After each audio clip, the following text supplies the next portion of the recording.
राष्ट्रव्यापी हमारा इंस्पेक्शंस चल रही हैं, जो कि पूरे देश में पिछले 1.5 महीने से चल रही हैं। मैं उत्तर भारत के जितने भी राज्य हैं वहाँ पर विज़िट कर रही हूँ और उसी कड़ी में हरियाणा में चौथे डिस्ट्रिक्ट में ये आज मेरी विज़िट है, जो कि यहाँ पर जो ऑब्जर्वेशन होम है जे एक्ट के अंदर जैसे हम जेल होते हैं, प्रिजन्स होते हैं, ऐसे बच्चों के लिए हम जेल्स और प्रिजन्स नहीं कहा जाता, उनको ऑब्जर्वेशन होम कहा जाता है। पूरे हरियाणा में बच्चियों के लिए जो लड़कियां हैं 18 साल से कम, उन्हें ऑब्जर्वेशन होम में रखा जाता है यदि उन्होंने किसी भी प्रकार का अपराध या आपराधिक सेक्शन या धाराओं के अंदर उनके खिलाफ कोई केस रजिस्टर हुआ हो। तो हरियाणा में एक ऑब्जर्वेशन होम डेजिग्नेटेड है जो कि करनाल में है और वो महिला आश्रम में है। तो आज वहाँ पर हमारी विजिट थी। महिलाओं की अगर हम जंतर मंतर की बात करें तो लेडीज ने वहाँ पे स्पोर्ट्स उन्होंने खड़े बैठे हैं वहाँ पे, तो उसको किस तरह से देखते हैं आप? वो भी एक महिलाएं हैं। महिला में बच्चों के बारे में बात कर रही हूँ। I think let me just complete it with the purpose for which I am here, and I'm here for a briefing. यहाँ पर एक आपको जो यहाँ पर आने का जो पर्पस है उससे आप लोगों को रूबरू जी, एक मिनट में अपनी बात को मैं अपनी बात रख लेती हूँ। जो ब्रीफिंग का मतलब मेरे हिसाब से यही रहा, क्योंकि मैं चाहती थी कि आप सभी लोग यहाँ पर हों, आपको भी ज़िले के बारे में जिस पर्पस से ये नेशनल बॉडी यहाँ पर आई है और हम लोग आप लोगों के साथ यहाँ पे बताना चाह रहे हैं कि क्या हमने देखा और हुआ।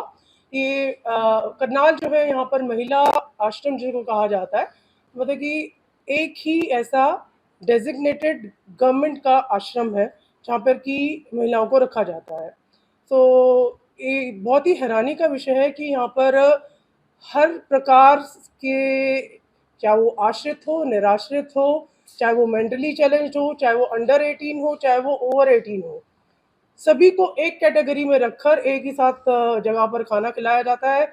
एक ही साथ बैठ के एक ही डाइनिंग हॉल में, एक ही किचन में, एक ही प्रेमिसेस में वो घूमती हैं, एक ही टीवी उनके पास है, जो कि हमारे जे एक्ट के एकदम विरुद्ध है। यहाँ पर ऑब्जर्वेशन होम में केवल 3 लड़कियां हैं जो कि ओवर 18 उनकी एज हो चुकी है। 18 से वो बच्चियां अब नहीं रही हैं, वो एडल्ट हो गई हैं।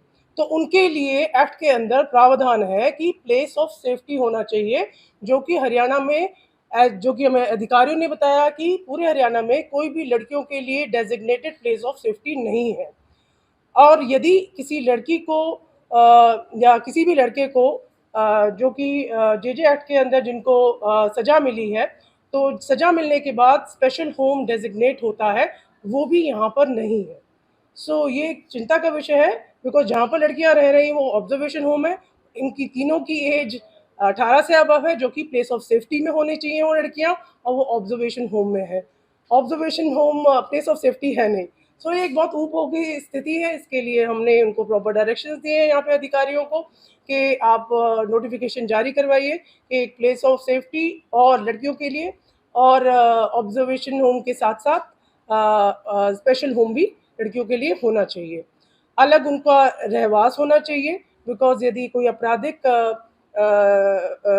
धाराओं के अंदर कोई एक लड़की है, उनको एक कोई लड़की यदि आश्रित है, निराश्रित है, मिसिंग है, या फिर किसी और उसमें किसी आश्रम में रहने का उसका है, तो उसे एकदम उनसे अलग रखा जाना चाहिए। सो वो एक एक्ट के टोटल विरुद्ध है। वहाँ पर महिला आश्रम में काफ़ी कमियां देखने को मिली, इंफ्रास्ट्रक्चर में भी बहुत कमियां देखने को मिली। अगर बात करेंगे तो हमने काफ़ी कुछ उनको डायरेक्शंस दी हैं, रिकमेंडेशंस भी दी हैं। अभी यहाँ पर आपके आने से पहले वही CWC के मेंबर्स भी थे, JJB बोर्ड के मेंबर्स भी थे, मेरे साथ SCPCR की सदस्य भी हैं यहाँ पर डेजिग्नेट की गई हैं यहाँ पर। ये भी सुबह से हमारे साथ इंस्पेक्शन में है। और आप लोगों के माध्यम से ये बताना चाह रहे हैं कि जितनी जो भी कमियां पाई गई हैं उनको पूरा करने का आई थिंक NCPCR की तरफ से एक लेटर जारी होगा, जो कि संबंधित अधिकारियों को भेजा जाएगा। And we just really think कि उसको पूरा किया जाए, बट होना भी चाहिए या नहीं होना चाहिए। सो अवेयरनेस का इशू अधिकारियों में भी है। मैडम, बच्चों के लिए कोर्ट ने भी डायरेक्शन दी थी कि मेंटल हेल्थ बोर्ड हर जिले में होना को मिली हैं जो यहाँ पर रेगुलरली आती हैं। यहाँ पर 2-3 लड़कियाँ थीं जो कि इनको हाई कोर्ट के ऑर्डर से यहाँ पर थी। 2 लड़कियों के लिए हमने मेडिकल बोर्ड के गठन करने के आदेश दिए हैं, जो कि गठन होगा जिसका।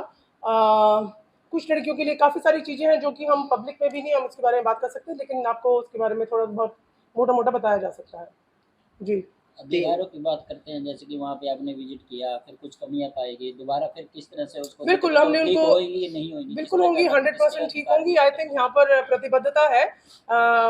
हमारे साथ सारे अधिकारी भी हैं, हम लोग भी इसीलिए पर्पस एक विजिट और इंस्पेक्शन का यही रहता है कि जो कमियां हैं वो हमारे को उजागर की जाएं और उस पर फिर लाइक व्हाट डू यू से फॉलो अप रेगुलरली हुआ जाए।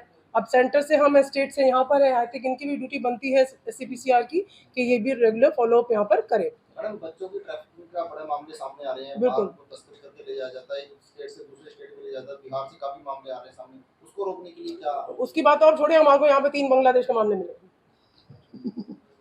3 जिलों में विजिट कर चुके हैं, चौथा जिला था। उनमें कंपेयर की बात की जाए, कर्नाटक का कौन सा नंबर बोलेंगे? कौन सा? देखिए, यहाँ पे एक्चुअली ऑब्जर्वेशन होम की हम बात करें तो यहाँ पे लड़कियों का एक ओनली है। दूसरा, यहाँ पर मधुबन में हमारे को अभी विजिट करना है, वो नेक्स्ट विजिट में होगा। मधुबन में हमारे को एक्सपेक्टेशन ये है, क्योंकि वो प्रॉपर एक तो पुलिस ट्रेनिंग इंस्टीट्यूट है, वहाँ पे अकेडमी है, तो उनको प्रॉपर रख-रखाव ऐसा हमें मान के चले कि होगा। लेकिन फरीदाबाद में भी ऑब्जर्वेशन होम में 70-80 लड़के थे।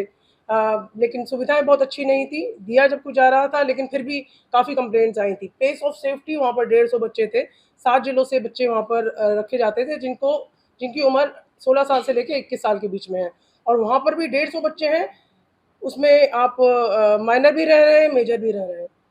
तो बहुत सारी कमियाँ और फ्लॉन्ट लॉ का उल्लंघन किया तो यहाँ इन्हीं पर आपने इंस्टीट्यूशन में हो कितने रहा दिन था। बाद सर्वे किया है? आप आए कितने दिन देखिए, बाद? मैं अभी मार्च में अभी तो यहाँ पर मेरा अपॉइंटमेंट हुआ है, और रेगुलरली ऐसा रहेगा कि हम SCPCR से भी और संबंधित अधिकारियों से भी संपर्क में रहेंगे और आते रहेंगे। तो आप जेलों में हर 6 महीने बाद या 4 महीने बाद बिल्कुल, यहाँ पर ज़रूर, चक्कर लगाना ज़रूर, चाहिए। आप लोगों के ज़रूर दर्शन होंगे। खिलाड़ी मैडम प्रोटेस्ट कर रहे हैं, दिल्ली बैठे हुए हैं, बेटियां भी हमें जी। किस तरह से देखते हैं?